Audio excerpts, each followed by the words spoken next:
The Legend of Badaong. Made by Seisakuran Tomia, 2020366026. Once there, in a village located on Tanimbar Island, Maluku, there lived a rich man with a wife and 2 children that had already been teenagers. The children were extremely spoiled by their father, so they became lazy, conceited children. Their lives were so dependent upon other people. There were a lot of servants at their home. One day, the father passed away. Instead of being more mature because of the fact that they no longer had their father around, they were getting more spoiled. Their attitude toward their servants was not getting better.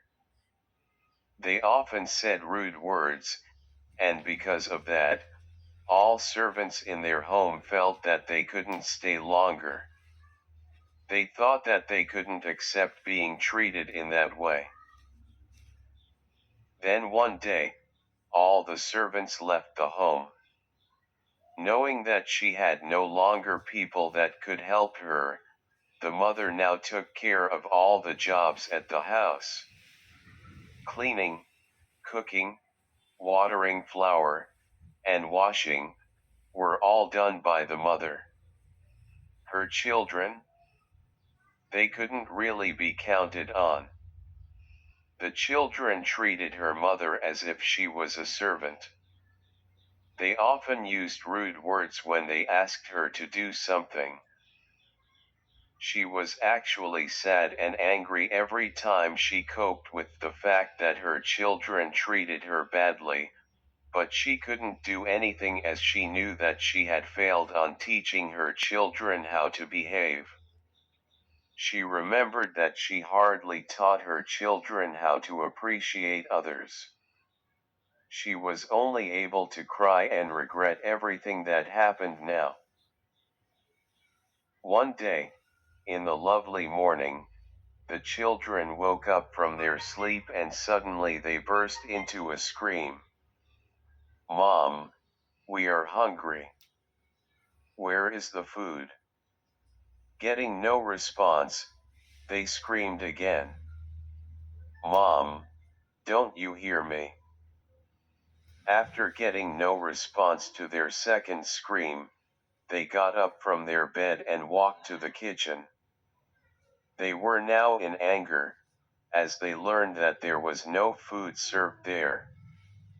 Then they looked for their mother in the house, but they found no one. Then they decided to go to the river. Their mother might be washing clothes there. The mother was washing the clothes in the river when suddenly there was a loud voice from behind. "Mom! What are you doing? Why didn't you prepare food for us?" said the boy, and he kicked the basket full of clean clothes. "We are hungry, Mom," said the girl, and she gave a slap of her hand on her mother's back. There were some people also in the river that witnessed what the children did to the mother. Meanwhile, the children kept screaming and hitting her crying mother. Then, suddenly the mother stopped crying and said, "You too. You are my own blood. Your father has left you lots of wealth, but believe me, they will be all gone soon.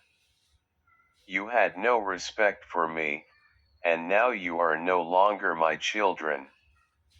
You can do everything you want to do now because I don't care anymore." Then the mother walked toward a big black stone near the river and she whispered to the stone, "Dear stone, please open your body and let me in. Change me into a lovely flower that is as lovely as jasmine." Then the stone cracked open, and the mother went inside the stone. No longer after that, a beautiful flower grew on the top of the stone, a beautiful white flower. People on the river that saw it were crying and also angry at the same time as the children.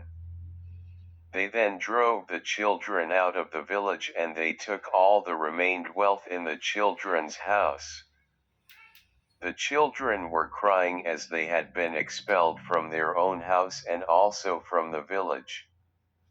They walked to the river to see the stone. They wish the stone would open and they could come inside the stone to meet their mother, but they know that it won't happen. They regretted the way they treated their mother. They wish they could have changed it, but they knew they couldn't. Now they had to leave the house and the village, and also they had to lose their mother. Moral value. The moral values in this story revolve around respect, gratitude, empathy, self-reflection, and the consequences of mistreating others. It serves as a lesson to appreciate and treat others with kindness, particularly our parents or caregivers, and to understand the potential repercussions of our actions.